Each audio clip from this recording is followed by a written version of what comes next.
హృదయపూర్వక ఆహ్వానం పలుకుతూ మీరు ఒకసారి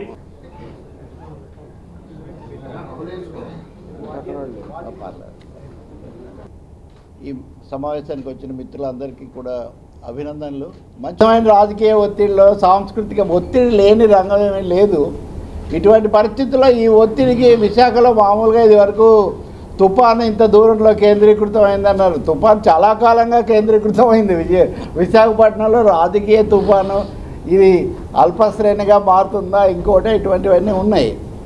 ఏదైనా మిత్రులారా, ఈ సమయంలో రాజకీయాలు ఎట్లాగో రోజు మాట్లాడుతూ ఉంటాం కాబట్టి ఛానల్స్లో వీటిలో ఒక ముఖ్యమైన అంశం మీ దృష్టికి తీసుకురావాలనుకుంటున్నాను. రాష్ట్ర ప్రభుత్వము ఏడాది పొడుగునా జరపాల్సిన వర్ధంతులు, జయంతులు, తలుచుకోవాల్సిన మహనీయుల జాబితా విడుదల చేసింది. ఆ జాబితా నాకు యాదృచ్ఛికంగా ఒక సినీ నటుడు వాళ్ళ తాతయ్య గారు జరుపుతున్నాడని చెప్పడానికి పంపించారు. చూస్తే ఆ జాబితా అధికారికమైంది. అందులో గురజాడ అప్పారావు లేరు, కందుకూరి వీరేశలింగం గారు లేరు, గుర్రం జాషువా లేరు. నిజంగా నాట్ జస్ట్ సర్ప్రైజ్డ్, షాక్డ్. అంటే ఒకనాటికి తెలుగునాట జరుపుకునే మహనీయుల పేర్లలో గురజాడ అప్పారావు గారు, కందుకూరి వీరేశలింగం లాంటి వాళ్ళ పేర్లు లేకుండా పోతాయి అనే ఆశ్చర్యం అది ఎవరు ఊహించి ఉంటారు వాస్తవంగా. అందులో రాష్ట్ర విభజన జరిగి ఒక సాంస్కృతిక పునరుజ్జీవనము నట్లు ఇవన్నీ చాలా మాటలు వింటున్నప్పుడు ఎందుకు ఇలా జరిగింది, ఎందుకు అది కేవలం మిస్సింగా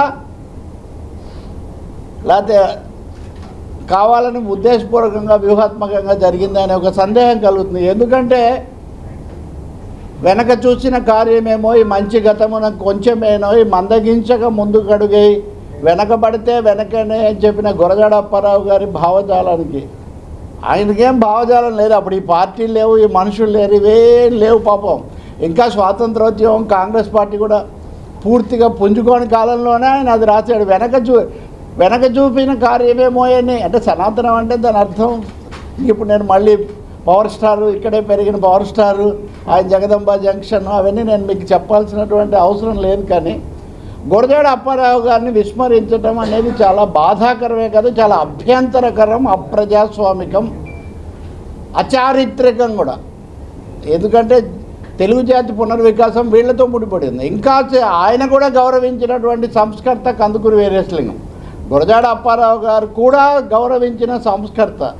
వాడుక భాష విషయంలో ఇంతో విభేదించినప్పటికీ కూడా వీరేశలింగం గారు గొప్ప సంస్కర్త అన్నారు. గొప్పవాళ్ళు అంటే అలా ఉంటారు. వీరేశలింగం గారు వాడుక భాష విషయాన్ని అర్థం చేసుకోవడానికి సమయం పట్టిన ఆయన గురజాడ మార్గానికి వెళ్ళారు. గురజాడ అప్పారావు గారు వీరేశలింగం గారు వాడుక భాషలో బలపరచకపోయినా సంఘ సంస్కర్తగా ఆయన పాత్రను బలపరిచారు. ఈ వాస్తవిక చారిత్రక దృష్టి లేకుండా మహనీయులను, సంస్కర్తలను, వైతాళికులని పేరు పెట్టుకున్న వాళ్ళను, వైతాళికులు అంటే మేల్కొల్పిన వాళ్ళు, ఒక జాతిని మేల్కొల్పిన వైతాళికులను మర్చిపోతే ఇక్కడ మనం గుర్తుపెట్టుకోవాల్సిన ముఖ్యమైన ఒక తేడా నేను దృష్టికి తేవాలనుకుంటుంది. సనాతన, అధునాతన వీళ్ళ ఆధునిక ఆంధ్ర చైతన్యాన్ని మేల్కొల్పినటువంటి వాళ్ళు, ఉత్తేజపరిచినటువంటి వాళ్ళు. కాబట్టి దీని మీద ఇప్పటికి కూడా నేను మాట్లాడే ఒక 10-15 రోజులైంది అయినా కానీ ఇప్పటికీ రాష్ట్ర ప్రభుత్వం నుంచి నాకు సమాధానం అని కాదు, చాలామంది పెద్దలు మాట్లాడారు, మా సాహితీ శ్రవంతి మాట్లాడింది, రాజకీయ పక్షాలు కొన్ని అభ్యుదయకరమైనవి మాట్లాడారు, మామూలు చాలామంది అందరిని మించి అసలు ఈ మాట వినగానే నిజమా గురజాడ పేరు లేదా, ఇదిగోండి this is the official list. అంటే మన మీడియా వాళ్ళం కదా, ఏ పేపర్ అనేది వదిలేయండి, ఒక అధికారిక జాబితా. Can any Telugu man imagine, ఎందుకంటే గురజాడ ఇంగ్లీష్ కూడా రాశాడు కాబట్టి చెప్తున్నాను నేను.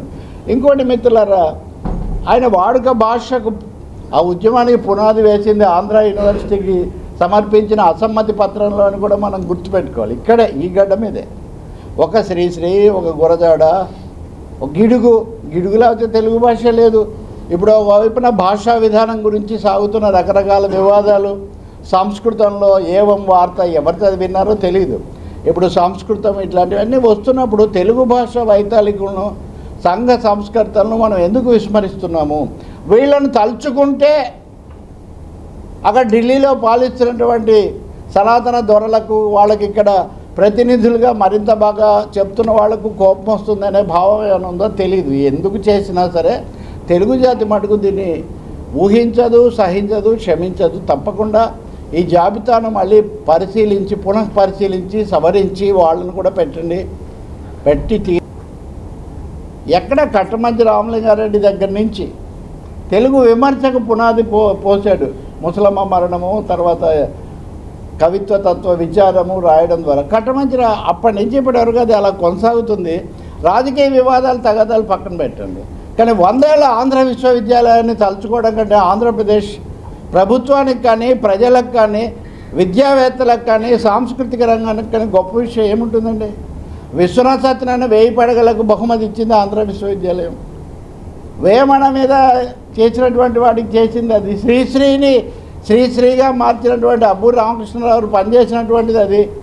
తెలుగు జాతి ఎప్పుడు మహోన్నతంగా గౌరవించే సర్వేపల్లి రాధాకృష్ణన్ లాంటి వాళ్ళు. ఇంకా అంతకంటే ఏముంది? ఇంకా వేరే దానికి రావడానికి మన ప్రభుత్వాధినేతలకు కానీ కనీసం ప్రభుత్వ ప్రతినిధులకు కానీ లేకపోగా ఆయన వచ్చి అది కూడా అది ఇంకా ఉంది దీనికి. అది విశాఖపట్నంలో మనం ఎవరికి ఎక్కడ భూములు ఇవ్వాలి, ఉన్న విశాఖ ఉక్కును తీసుకెళ్ళి ఎవరికి కట్టబెట్టాలి, ఏదైనా నిన్న మొన్న ఏర్పడ్డ కంపెనీ ఏదైనా ఉంటే దానికి ఏ విధంగా మనం చాలా తక్కువ ధరకు భూములు ఇవ్వాలి, ఈ విషయంలో చూపిస్తున్నటువంటి అత్యుత్సాహం ఆంధ్ర విశ్వకళా పరిషత్తు శతవార్షికోత్సవాలను సగర్వంగా జరుపుకోవడానికి ఇవ్వకపోవడం నిజంగా అది రాజకీయంగా ఏ కోణంలో చూసినా కానీ చాలా అభ్యంతరకరమైంది. నేను చూశాను ఉస్మానియా విశ్వవిద్యాలయం పోలిక కాదు కానీ శతవార్షికోత్సవాలకు ముందో వెనకో రాష్ట్రపతి వచ్చారు. ఇప్పుడు కూడా ముగింపు అంటారేమో నాకు తెలియదు, కానీ ప్రారంభం